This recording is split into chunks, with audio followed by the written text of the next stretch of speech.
Everyone says they have world-class customer service, but what does that mean? And what does it really take? Great communication unlocks your company's potential. If you're a solo operation or a company that's been around 20 years, it's important to take stock of how you're communicating with your customers. Today, we're sitting down with CEO and co-founder Chris Bache of Hatch, a company that helps contractors convert leads quickly and manage their customers' journey. Hatch automates communication at key points of your customer's experience to save time and money. We'll be discussing how communication can make or break your business, why it's so hard to be consistent, and the tools you can start using today to take your communication to the next level. To learn more about Hatch, visit their site, usehatchapp.com. And now, here's our conversation with Chris. Hey, Chris, thank you so much for joining us on the second episode of The Change Order. We're so lucky to have you. I really appreciate you spending time with us, taking time out of your busy day working at Hatch. I would love for you to explain to our listeners what Hatch does and how you kind of came up with the idea for Hatch. I think it's brilliant, and I think everyone should know about it. So yeah, give me a little bit about background on like what Hatch is and how you came up with it. Yeah, absolutely. First of all, thanks for having me, both you guys. Excited to be here. I'll start with our mission at Hatch is to help home improvement and home service companies drive revenue through meaningful conversations. And that word's important to us, and the revenue part really. And we do that through text, email, voice, and combine that with automation and the ability to take your data that sits in your business and do something smart with it. And so there's a lot of different use cases that people use our platform for, but ultimately it's about driving revenue for these businesses. How we came up with the idea, I would love to say that it's like one day we were sitting in a room like spitballing and it came out. It really wasn't like that at all. My co-founder and I have worked together almost a combined like 15 years in the small, medium-sized business space. We spent a lot of time forming relationships and consulting with those folks. And one of those relationships was with a gentleman by the name of Patrick O'Toole, who owns a home improvement company here in our home state of Virginia. And we were sitting down eating lunch. Pretty sure it was chicken Parmesan. And we were talking about, great meal. And he was talking about his business problems.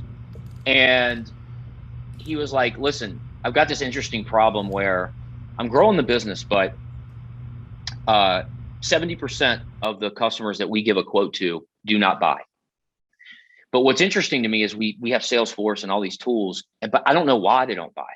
So I go in, I run a report and it says, customer no response, customer never got back, customer ghosted me, customer, it was interesting. And he was like, I bet if I talk to these people, I could get half of them.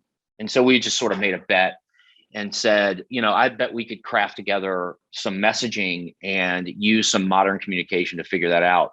Long story short, we ended up putting together like a series of cadences that used data in Salesforce to talk to people about why they didn't move forward. And we got a 95% response rate.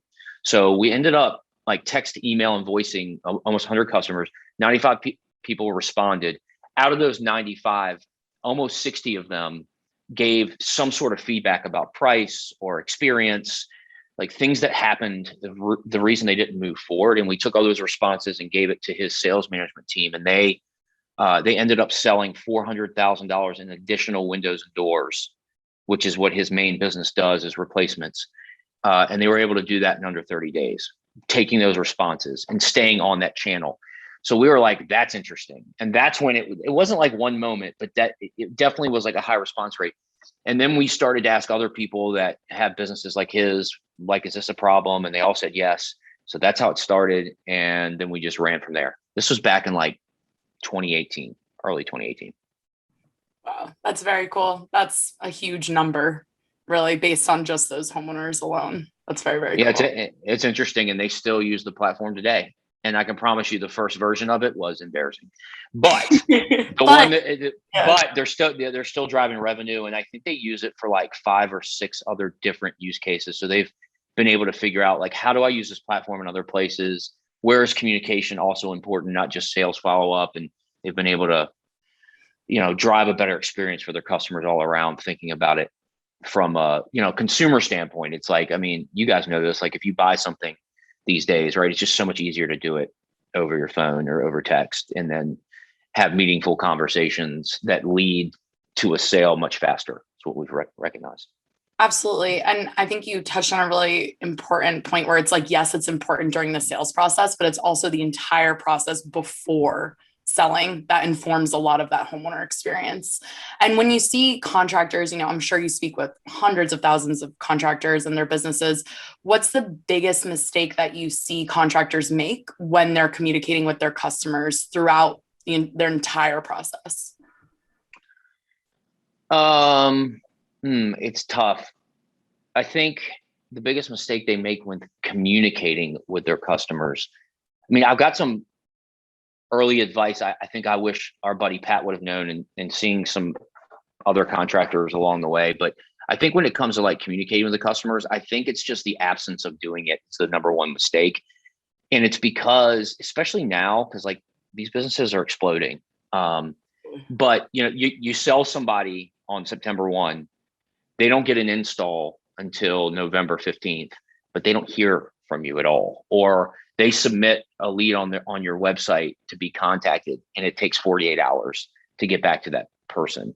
And it's because we're all running 1,000,000 miles a minute, and we're operating a business and running a business and making payroll and dealing with issues and all this stuff that sort of goes along with operating and running a business, that we take the communication piece for granted when it comes to, and I don't think it's exclusive to home improvement, home services. I just think this is a business problem that a lot of people deal with, but especially in home improvement and in larger purchases. Like if I buy something for 30K, like I want to be updated all the time. It's like Amazon texts me every time it ships, when it arrives to the warehouse, you get all these updates. And then it's like, I just see businesses sort of forget that part of the strategy, because it's all about getting the lead.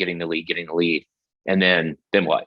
Right. And there's like all this other stuff that happens. So that would be one. But I would also say, like, for early on folks that are starting, or like early on, is like making sure that you think about that for the future, so that you're collecting all the right data on your customers, so you can use it to be smart, to educate them along the way. Because a lot of times what happens is these guys, are really good at replacement windows or roofs or doors, and they don't think about, wow, if I collect all that data, I can actually update this person about when we're in the neighborhood, when we're close, rescheduling, when that's product's being delivered, all that stuff that you're going to need once you grow the business. Totally. And like how they can sell into different verticals. Because most contractors, if they sell a roof for someone, maybe, 6 months down the line, once they start selling gutters, they can go back, if they have that information and that intel on the customer, and sell them new gutters as well. So upselling into different verticals. It's the cheapest way to grow the business. I mean, that's like the example I gave earlier. That's how Pat now uses the platform most of all, which is just constant communication, guaranteed extra 200, 300 grand a month. And it's literally using data like that and saying, oh, you did windows. We noticed we were out your door. We should have a conversation. And then people are like, yeah. Or he uses it like financing. I think about you guys, which is like, hey, you're halfway paid through your financing. You now have more available. Why don't we talk about that door now? And it's so much easier and less expensive to get those customers back in. Absolutely. And it will just ultimately increase your average job ticket size. If you're sending your guys out there already to put a roof on a house, adding on gutters can increase $5,000, $6,000 on that ticket and make it so much more profitable in the end for you as business. Yeah, 100%. And I like the idea of just maybe even the idea of over communicating with your customers to some extent, because that's what Amazon does, right? Like I'm notified on Amazon the same exact way you are, like the minute it ships, when it arrives at my door, like when it leaves the warehouse. And I think we all expect that type of communication now. So when homeowners, especially with material delays that have been happening with contractors, when homeowners aren't communicated that those delays are happening, they're waiting for their package from Amazon at the door and they're confused where it is. So that's that's a really important call out. Yeah, totally. To me, I think the thing that people maybe forget is like how important that nurturing aspect of like your communications is. And it's really hard as like a solo operation, or maybe you have like 4 or 5 people on your team to be able to like do that kind of nurturing. And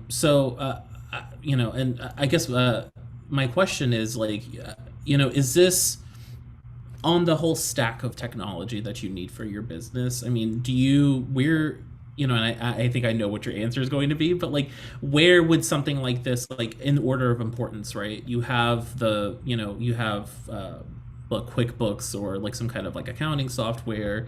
You have something that helps you with your sales process, but like, how important is something like a Hatch for a business to be able to grow and actually like meet its metrics and goals?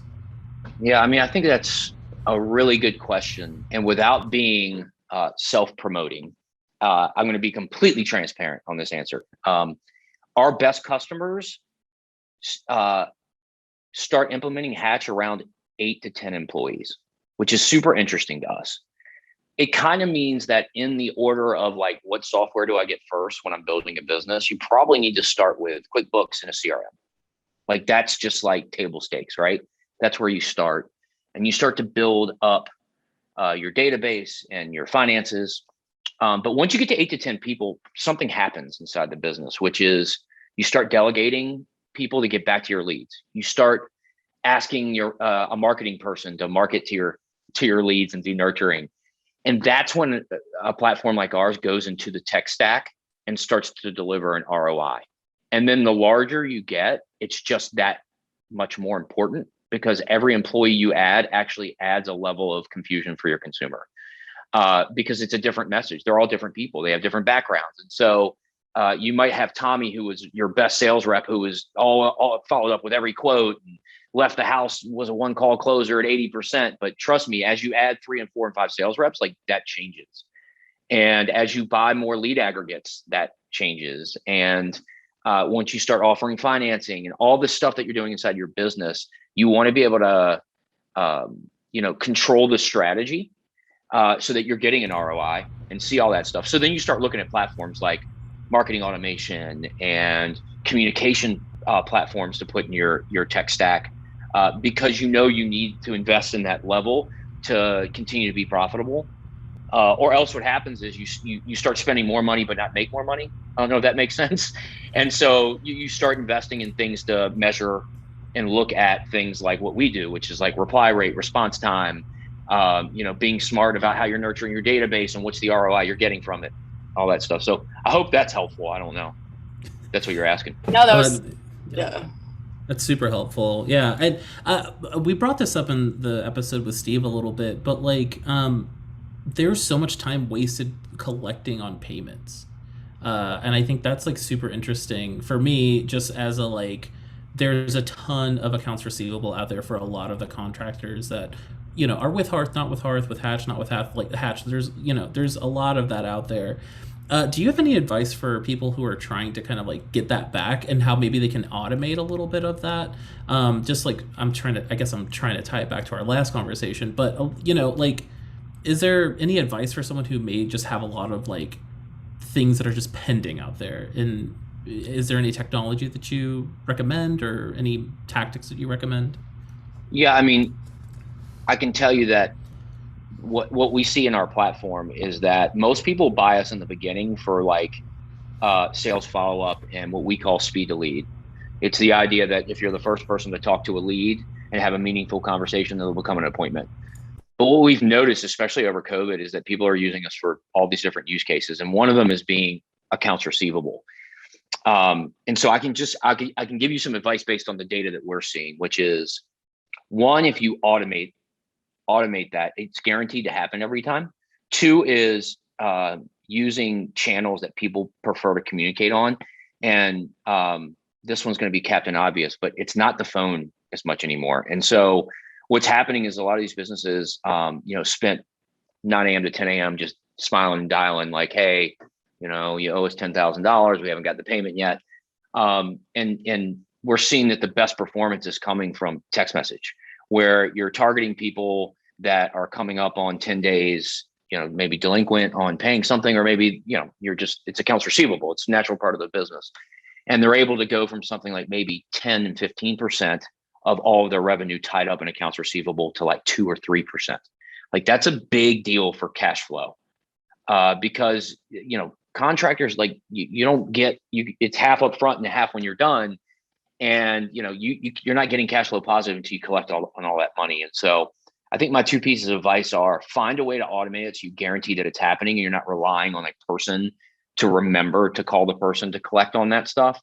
And then use a method like texting. So if anything, use that. People respond to it. At least you'll get a response, and you'll start to be able to know, like, are these people going to pay or not? What's the level of risk here Totally. for my accounts receivable? I think it's also interesting, the idea of like using a couple of different channels to communicate with homeowners, texting, email. I've even seen contractors starting to utilize like Facebook messaging, which I think is a really interesting way to kind of do lead generation as well. But making sure that when you're reaching out to customers, it's not just picking up the phone and calling them. Absolutely. Yeah. And I think it's like 96% of people read every text message they receive, which I believe that's the statistic, but it's staggering. It makes you realize that should be the main form of communication to some extent. It should. And what I'll say is, like, make it personal. And, if you say something like, hey, Sarah, we love doing the job for you. Your house was awesome. It looks like there's a balance on there. Let us know if there's any way we can help. You'll get it. Like, you'll be like, people respond. And so we see very high response rates when you personalize it. Again, using data to be smart about how you're sending those messages. So it's not like, hey, you owe us money. It's more like, hey, like, we didn't receive something, some wires got crossed somewhere. Talk to us. Where are you in the process? And all of a sudden you're collecting more money you ever had before. So pretty cool.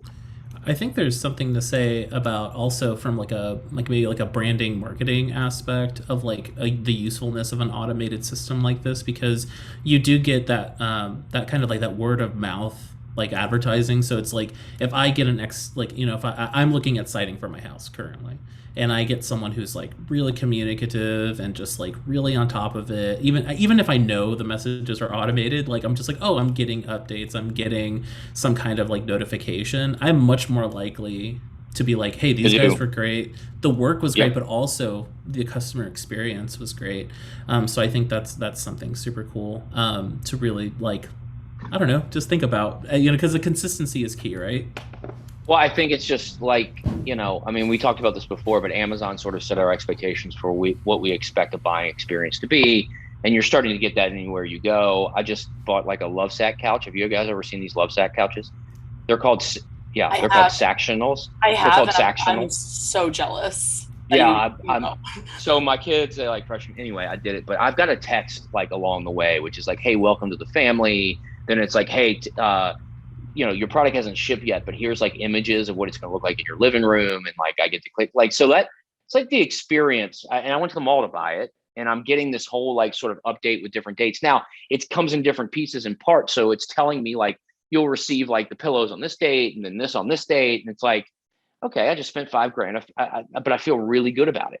And so like next time I need to buy a couch, I'll probably hit up Lovesac. And so I think there's something to be said about just like the level of expectation that is out there for even the smallest of business now to be communicative along the way. And I will say, like, part of what we recognize too is that like customers, then you build a behavior of them wanting to communicate over text. So as these businesses are implementing this stuff automated, you got to give people a way to talk to you, because they're going to want to text back. And so that's super important to remember that, I think. Because I've seen a lot of businesses just do the automated thing, and then their customers go into a black hole of responses and it goes nowhere. And like, you're buying siding, you probably want to be able to text back and be like, oh man, like, don't come today, right? I'm sick.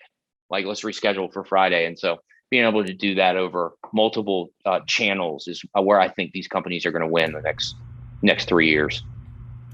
And I will say, as a millennial and as someone who is Zoomer adjacent, because I am on TikTok, I will say I'm terrified of phone calls. And I'd never want to speak to anyone over the phone. And I think from a generational standpoint, I think that's super important. If you're thinking about people who have been in the game for 20 years, they're still going to use the phone. They're going to call you. I mean, I had someone do my HVAC, and he was like calling me like 4 times a day. And I was like, come on, bro, just text me, please. And like I'm working. And I work from home now too. So it's even, it's like, yep.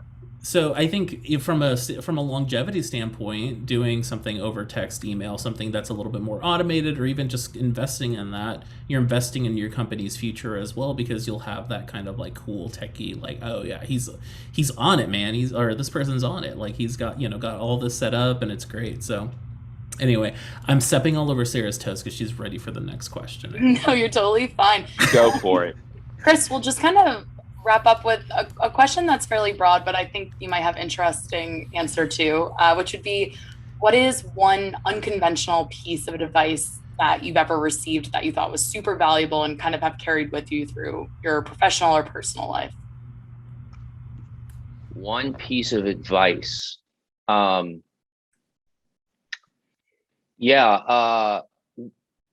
company went through an incubator called Y Combinator out in San Francisco.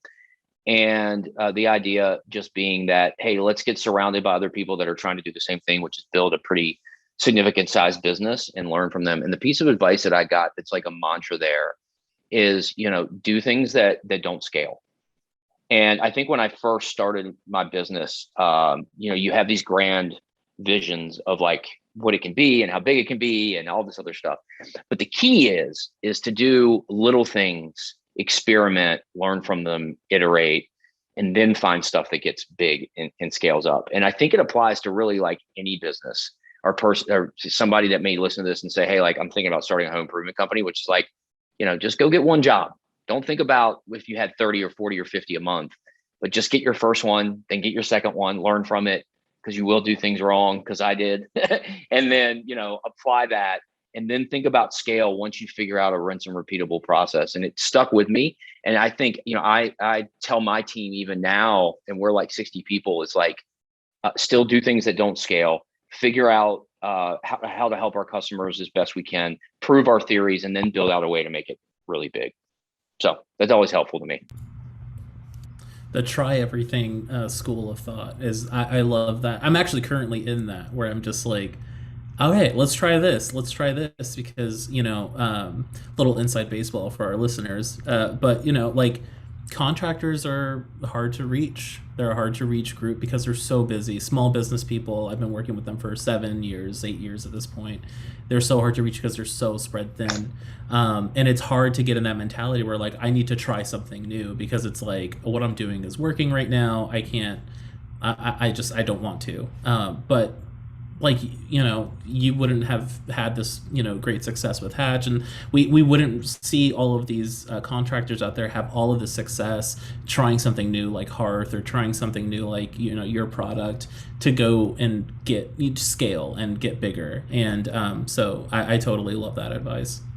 I'm so happy that you came through and spoke with us, and I hope people can get a lot out of this conversation. Chris, thank you so much. Sarah, thank you so much. Of course. Yes. Yeah. Thanks for having me, guys. This was really fun. Of course. To learn more about how Hearth can help your business grow, close more deals, protect your profits, visit gethearth.com. To learn how Hatch can help your business automate its communications and really bring your customer service experience to the next level, visit usehatchapp.com. And you can find both links in the description. And we can't wait for the next episode. See you next time.